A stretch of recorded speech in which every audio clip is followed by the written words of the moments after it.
안녕하세요. 이번 강의 시간에는 앞으로 배워야 될 게 우리가 요약 그리고 문제 같이 병행하는 특강입니다. 별거 아닌 것 같지만 제가 따로 요약집을 만들 필요가 없을 것 같아요. 요약집에 대한 비용도 클 거고요. 그래서 기본서를 가지고 정확하게 정리하시는 게 좋을 것 같습니다. 누이 말씀드린 건 모든 과목의 기본이고 가장 핵심인 것은 기본서입니다. 그래서 기본서를 더 자주 보도록 만들어드리는 게 저의 목적인 것 같아요. 그래서 기본서를 꼭 보셔야 되고요. 또 하나, 문제는 역시 기본서에 있는 문제면 충분할 것 같습니다. 만약에 개정되거나 부족한 부분이 있다면 그 부족분은 제가 별도의 프린터로 정리해 드리도록 하겠습니다. 어찌 보면 기본 강의 쭉 들으시고 너무 광범위하다. 그럴 때는 좀 요약을 내용을 압축해서 듣고 싶다라는 분은 요약 강의만으로도 충분할 것 같습니다. 말이 특강이지 실제적으로는 이 강의가 정리가 된다면 시설계로는 끝나는 겁니다. 다른 과목과 달라요. 민법은 철저하게 이해, 회계도 철저하게 이해학문이잖아요. 그러다 보니 아무리 기본서를 열심히 읽어도 답이 안 나올 때가 많아요. 그런데 시설계로는 사실학문이에요. 사실학문이란 얘기는 알면 맞고 모르면 틀리는 겁니다. 말장난이 없어요. 그냥 알면 맞고 모르면 틀리는 부분이니까 자주 보는 거 외에는 없습니다. 문제를 첫 문제, 만문제 풀어요? 의미 없어요.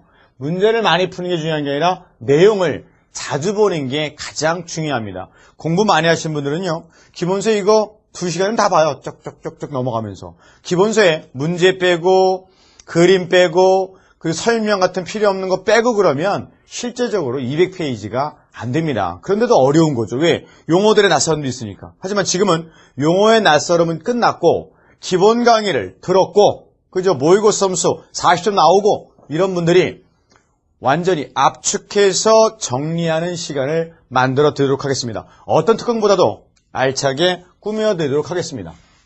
가보시죠. 1장 총론입니다.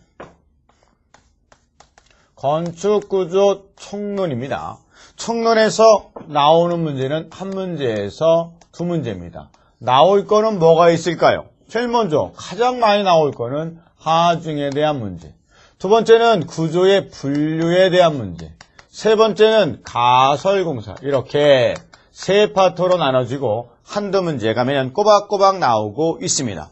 가장 중요한 게 하중 또는 분류라고 하는데 가설공사도 11회 때 나왔다가 문제를 잘못 내는 바람에 모두 정답 처리되고 쉬었어요. 이제는 나올 때가 된 것 같습니다. 그러면 13페이지의 내용은 의미가 없고요. 넘어가서 14페이지 내용 의미 없는데 14페이지 제2절 건축 재료의 분류의 1번 말고 2번이요. 사용 목적에 의한 분류 중에 양가로 4번에 방화 재료가 있을 겁니다. 거기에 포인트는 건축의 재료는 불연재를 쓰는 게 원칙입니다. 준불연재도 사용은 가능합니다. 대표적으로 준불연재가 누가 있느냐? 거기 보면 맨 끝에 보면 석고보드가 있을 겁니다. 석고보드 이 정도만 기억하면 되고요. 난연재는 사용하지 않는다. 이렇게 정리해 놓으면 됩니다. 이거는 공통사항입니다. 지난번에 한번 출제가 됐었죠. 뭐 있을까요? 지붕의 재료, 난연재는 안 됩니다. 이런 식으로 난연재 안 됩니다. 불연재를 사용해야 되고요. 준불연재료인 석고보드는 가능하더라. 그래서 준서가 라고 외우고 끝냅니다. 오른쪽 페이지 재료 요구 성질 읽어보시면 될 것 같고요. 넘어가서 16페이지 기초가 있고요. 부재가 있고요.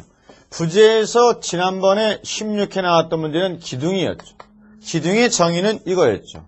수직 방향이 축 방향이고 압축력만 받는 수직 압축 부재입니다. 그죠? 그리고 가늘고 길어요. 얘를 세장이라고 불렀습니다. 높이가 단변치수의 3배 이상. 그죠? 그런데 출제가 됐다고요. 그러면 또 나오지 않습니다. 그러니 축 방향이고 수서 있잖아요. 축 방향력에는 압축력과 인장력인데 그 중에 압축력 받더라. 포인트는 3장입니다. 가늘고 길면 이놈의 문제는 한쪽으로 끼우려 넘어가는 좌굴이 발생합니다. 이 좌굴 방지를 위해서 기억나셔야 됩니다. 날아다닐 겁니다. 그래서 철콘 기둥에서는 철근 콘크리트 기둥에서는 띠철근, 영어로 후프라고 했고요.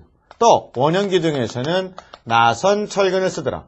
나선 철근이 효과는 더 좋습니다. 하지만 재료비 및 가공비가 많이 들어서 지금은 다 띠철근만 쓰고 있죠. 또 철골에서는 뭘 쓰죠? 좌골 방지를 위해서 스티프너 좋습니다. 스티프너는 많이 나왔어요. 많이 나왔습니다. 그러니 철콘 기둥 띠철근 잊지 마시고. 그 다음 벽입니다. 벽에 대해서는 나올 만한 게 없고요. 됐고요. 오른쪽 페이지 바닥도 됐습니다. 핵심 문제 한번 풀어보시기 바랍니다. 의미가 없어요. 마감제 넘어갑니다. 18페이지에 보면 계단에 그림이 있을 겁니다. 그림에 난간두겁, 난간동자, 계단참, 첼판 있죠. 첼판 하나 정리해 놓으시고 엄지기둥 이런 용어들이 다 계단에 쓰이는 용어입니다. 정도만 기억하시면 될 것 같습니다. 오른쪽 페이지 19페이지 건축구조의 분류 넘어갑니다. 실제로 공부하실 때는 넘어가는 부분은 살짝 읽어보고 넘어가면 됩니다. 그 다음 20페이지에 구성양식 뼈대 구조에 의한 분류 보니까 가구식이 있더라. 그 다음에 조적식, 그 다음이 일체식이 있더라. 과연 이걸 가지고 답을 만들 거냐? 애매합니다. 그래서 간혹 긴 재료, 나무나 아니면 철골 이런 것들을 접합합니다. 됐죠? 3장에서 배우는 벽돌, 블록, 돌 등을 시멘트, 모르타르라는 교착설을 써서 쌓아 올린 겁니다. 끝! 일체식 구조 반드시 뭐가 있어야 된다? 콘크리트가 있어야 일체식 구조입니다. 라는 내용 잊지 마시고요. 그러면서 가구식 구조는 물을 사용하지 않는 건식시공이고 이 둘은 습식시공이다. 물을 사용해야지만 건물을 지을 수 있는 습식시공입니다. 여기까지 보고 끝입니다. 그러면서 여전히 중요한 게 20페이지 밑에 특수구조에 현수구조는 포인트가 장스팬, 장경관을 만들기 위해서 케이블에는 인장 응력만 발생하도록 합니다. 곡면식 구조, 대표적인 아치 구조, 이놈은 반대죠. 압축력, 수직력, 면직력만 받도록 합니다. 그래서 옛날에 가수 있죠. 현인아 씨가 실내 달밤을 부릅니다. 이렇게죠. 곡을 하는 거죠. 끝났고요. 그 다음 쉘구조의 포인트는 두 가지죠. 쉘구조의 포인트는 뭡니까? 첫 번째 곡면이냐 평면이냐 곡면을 이용했고 그 다음 면내력이냐 면외력이냐 면내력입니다. 이렇게 잡아내면 끝이에요. 됐습니까? 그것만 잡아내시는 거예요. 그 다음 공기막 구조, 공기와 막으로 이루어진 구조가 공기막 구조인데 공기는 눌리니까 압축제의 역할을 하고 막은 땡기니까 인장제의 역할을 합니다. 끝입니다. 그 다음 트러스 구조죠. 트러스 구조는 시험에 나올 게 세 가지죠. 몇각형, 삼각형을 기본으로 하고 축방력이라는 압축력과 인장력만 발생하지 전단력 발생하지 않아요. 쉼력 발생하지 않습니다. 포인트 잡았고 그 다음에 구성 양식에 대한 분류 여기에 보니까 뭐랑 가깝더라? 가구식 구조와 가깝더라. 요 세 가지죠. 됐습니까? 그 다음 절판 구조입니다.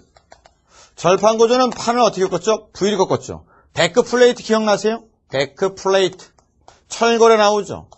데크 플레이트는 이렇게 요철을 만들죠. 여튼 둘 다 뭐 하는 거더라? 쉼에 저항하고자 하는 것이 쉬지 않도록 V를 꺾은 게 절판이고 데크 플레이트 이렇게 하는데 절판 구조는 지붕 등에 많이 쓰이고요. 그리고 데크 플레이트는 바닥에 많이 쓰입니다. 이렇게 잡아내시기 바랍니다. 저 뒤에 가면 철골에서 데크 플레이트를 다시 한번 볼 겁니다. 그러면 21페이지 핵심 문제 정리하죠. 구조 옳지 않은 것 안에는 항상 밑줄 그어 있고 문제 풀 때 민법이나 회계는 샤프로 풀죠. 볼펜을 풀던가. 왜요? 할 게 많거든요. 하지만 시설계료는 사인펜을 푸는 거예요. 왜? 알면 말고 알면 맞고 모르면 틀리니까. 그래서 아는 애 동글배 빵 쳐놓습니다. 오른